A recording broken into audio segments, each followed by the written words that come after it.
അല്ലാതെ ഹൈക്കോടതിയുടെ വിധി നേരത്തെ ഉള്ള കാര്യം ഞങ്ങൾ ചൂണ്ടിക്കാണിച്ചാണ്. ഒരാളുടെ അനുവാദം ഇല്ലാതെ അയാളുടെ വ്യക്തിപരമായ ഡാറ്റ ചോർത്താൻ പാടില്ല. ഇത് വ്യാപകമായി സർക്കാർ ജീവനക്കാരുടെ, അധ്യാപകരുടെ എല്ലാവരുടെയും ഡേറ്റ മുഖ്യമന്ത്രിയുടെ ഓഫീസിൽ ചോർത്തിയിരിക്കുകയാണ്. മുഖ്യമന്ത്രിയുടെ ഓഫീസിലെ ഉത്തരവാദികളായ ആളുകൾക്കെതിരായി കേസെടുത്ത് അന്വേഷിക്കണം. ഡാറ്റ ചോർത്തൽ വലിയ കുറ്റകൃത്യമാണ്.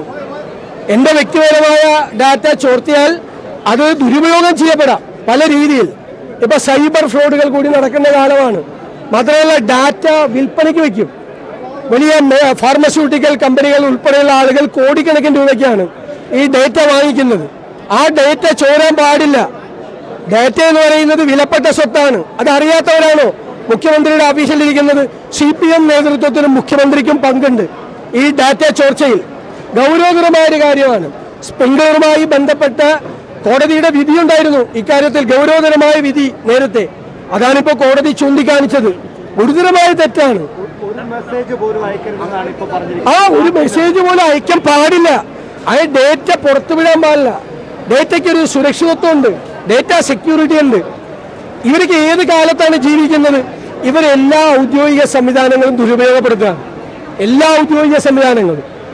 ഈ ഇലക്ഷന്റെ അവസാന സമയത്ത് ഖജനാവിൽ 5 പൈസ ഇല്ലാത്ത സമയത്ത് കോടികൾ ചെലവഴിച്ച് ഇവർ പ്രചരണം നടത്തുകയാണ്. പ്രചരണം കോടികൾ. എല്ലാ പത്രങ്ങളിലും കോടികളുടെ പരസ്യം, എല്ലാ സ്ഥലത്തും പരസ്യം. കേരളം മുഴുവൻ ഹോർഡിങ്ങൾ എടുത്തിട്ട് കോടികളുടെ പരസ്യം. ഒരു പൈസ ഇല്ലാത്ത സംസ്ഥാനത്ത്, എല്ലാത്തിനും ബുദ്ധിമുട്ടുന്ന ഒരു സംസ്ഥാനത്ത് ഈ പണം മുഴുവൻ ബാക്കി കടം മേടിച്ചിട്ടാണ് ഇത് മുഴുവൻ ചെയ്യുന്നത്. ഇപ്പൊ ചുമട്ടുതൊഴിലാളി ഫണ്ടിൽ നിന്ന്, ക്ഷേമനിധിയിൽ നിന്ന് 250 കോടി രൂപ എടുക്കാൻ പോവാണ്. 100 കോടി കഴിഞ്ഞ വർഷം കൊടുത്തിട്ട് തിരിച്ചു വെച്ചിട്ടില്ല. ഈ വർഷം 250 കോടി എടുക്കാൻ പോവാണ്. എവിടെ നിന്നെല്ലാം കടമെടുക്കാൻ പറ്റും അവിടെ നിന്നെല്ലാം കടമെടുക്കാൻ. കോപ്പറേറ്റീവ് ബാങ്കുകളിൽ നിന്ന് 10,000 കോടി എടുക്കാൻ. എന്നിട്ട് തെരഞ്ഞെടുപ്പിന്റെ പ്രചരണമാണ്. സർക്കാരിന്റെ പണം, ജനങ്ങളുടെ നികുതി പണം കൊണ്ട് ഇവർ ചെയ്യുന്നത്. അതിനെ ഞങ്ങൾ നിയമപരമായി നേരിടും, രാഷ്ട്രീയമായി നേരിടും. അല്ല, അത് ഹൈക്കോടതി വിധി വളരെ കൃത്യമാണ്. അത് ഞങ്ങൾ അവിടെ ഹാജരായി ഞങ്ങൾ ആ സ്റ്റേ പിൻവലിപ്പിക്കും. കാരണം ഞങ്ങൾ കോടതിയിൽ ഹാജരാക്കിയത് എന്ത് രേഖയാ? CPMന്റെ സർക്കുലറാണ്.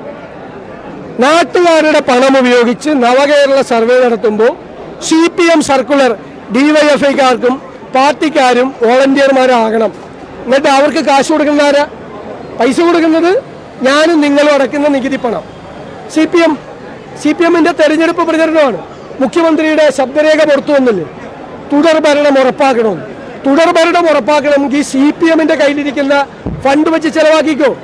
നാട്ടുകാരുടെ നികുതി പണം ഉപയോഗിച്ച് തുടർ ഭരണം ഉറപ്പാക്കാൻ വരണ്ട. ബന്ധപ്പെട്ടുകൊണ്ട് ഇപ്പോൾ മണ്ഡലങ്ങളിൽ സ്ഥാനാർത്ഥി നിർണ്ണയവുമായി ബന്ധപ്പെട്ടുകൊണ്ട് ഓരോ മണ്ഡലങ്ങളിലും ആളുകളിലേക്ക് കോളുകൾ പോവുകയാണ്. ഏറ്റവും കോൺഗ്രസ് പാർട്ടിയിൽ മത്സരിപ്പിക്കുന്നത് ആരാണ് അനുയോജ്യം എന്ന തരത്തിൽ. അപ്പോൾ ഈ ഡേറ്റ എങ്ങനെയാണ് ഈ സ്വകാര്യ ഏജൻസിക്ക് ലഭിച്ചത് എന്ന കാര്യത്തിൽ അങ്ങനെ കോൺഗ്രസിന്റെ ഒരു ഡേറ്റ ഇല്ല. ഞങ്ങൾ ഇല്ലെന്ന് നിങ്ങൾ തെറ്റായ വിവരമാണ്. ഇത് മുഖ്യമന്ത്രിയെ രക്ഷിക്കാൻ വേണ്ടി കൈരളിയുടെ ചോദ്യമാണ്. അതായത് മുഖ്യമന്ത്രിയുടെ ഓഫീസ് ഡേറ്റ ചോർത്തി. എടോ, ഞങ്ങൾ ഈ ഡേറ്റ ചോർന്നെങ്കിൽ ഞങ്ങൾക്കെതിരെ കേസെടുത്തോളാൻ പറ. എന്നിട്ട് വെറുതെ അബദ്ധം ചോദിച്ചോണ്ട് വരണ്ട. അബദ്ധമാണ് പറയുന്നത്. ഞങ്ങൾ സഹകരിക്കാത്ത അതുകൂടി പറയാൻ പറ. ഞങ്ങൾ ആകെ ശക്തിയായി എതിർത്തൊരു പദ്ധതി ഏതാ? കേരയിൽ. അത് പോയില്ലേ? നടന്നില്ലല്ലോ. ഇനി മുഖ്യമന്ത്രി പാർട്ടി സെക്രട്ടറി എടുത്തപ്പോൾ എതിർത്ത പദ്ധതികൾ ഞങ്ങൾ പറയാം. വിഴിഞ്ഞം പദ്ധതി ഇപ്പൊ ക്രെഡിറ്റ് എടുക്കണ്ടല്ലോ മുഖ്യമന്ത്രി. 6,000 കോടി രൂപയുടെ റിയൽ എസ്റ്റേറ്റ് ആണെന്ന് പറഞ്ഞ ആളാണ് മുഖ്യമന്ത്രി. ഉമ്മൻചാണ്ടി അത് കൊണ്ടുവന്നപ്പോൾ ഇവരുടെ ദേശാഭിമാനി ലീഡ് വാർത്ത എഴുതിയത് കടൽ കൊള്ളയെന്നാണ്. ഇപ്പൊ കടൽ വിപ്ലവമായത്. കടൽ കൊള്ള എന്ന് പറഞ്ഞാൽ ഗെയില് ഇപ്പൊ അവകാശപ്പെടുന്നുണ്ട് ഞങ്ങൾ ഗെയിൽ പൈപ്പ് ലൈൻ കൊണ്ടുവന്നു. ഗെയിൽ പൈപ്പ് ലൈൻ ഭൂമിക്കടിയിൽ കുഴിച്ചിട്ട ബോംബാണെന്ന് പറഞ്ഞ മന്ത്രി, വ്യവസായ മന്ത്രി മന്ത്രിസഭയിലിരിക്കുക. അവരാണ് എല്ലാത്തിനെതിരെ വന്നത്. മെട്രോയ്ക്കെതിരായി സമരം ചെയ്തു CPM. മെട്രോ റെയിലിനെതിരായി കൊച്ചിയിൽ. ഞങ്ങൾ ആ പരിപാടിക്കൊന്നും പോയിട്ടില്ല. ഞങ്ങൾ റെയിലിനെ എതിർത്തു. അത് യാഥാർത്ഥ്യമായല്ലോ. റെയിലിനെ എതിർത്തത് ശരിയാണെന്ന് എല്ലാവരും സമ്മതിച്ചില്ലേ? വ്യാപകമായ വിമർശനം ഉയർന്ന പശ്ചാത്തലത്തിൽ കേരള സ്റ്റോറിയെ തള്ളിപ്പറഞ്ഞുകൊണ്ട് BJP നേതാക്കൾ ഒരു നിഷ്പക്ഷമായ നിലപാടെടുക്കാൻ ശ്രമിക്കുന്ന സാഹചര്യം ഉണ്ടായിട്ടുണ്ട്. പ്രധാനപ്പെട്ട നേതാക്കൾ അല്ല, അത് നിരോധിക്കേണ്ടതാണ്.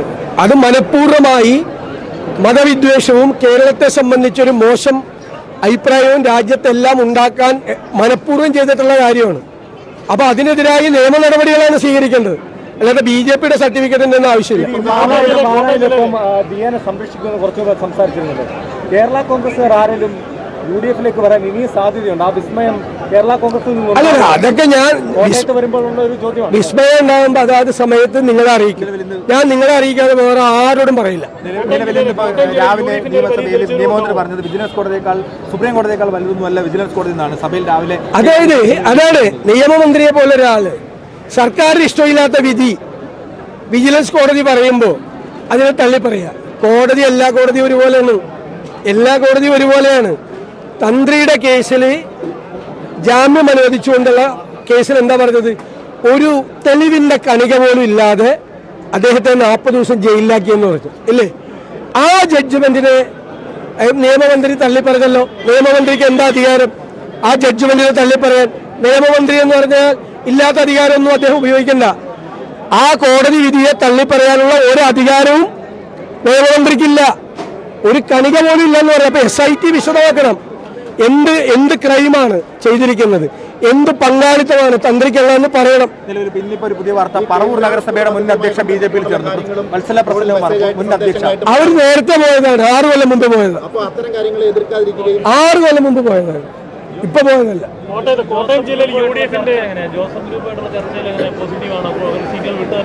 അല്ല, ചർച്ചകൾ തീരുമ്പോ നിങ്ങളെ അറിയിക്കാം. ആദ്യം നിങ്ങളെ അയാൾ വാക്ക് തരിക, ചർച്ച എല്ലാം പ്രഖ്യാപിക്കും. അവസാനം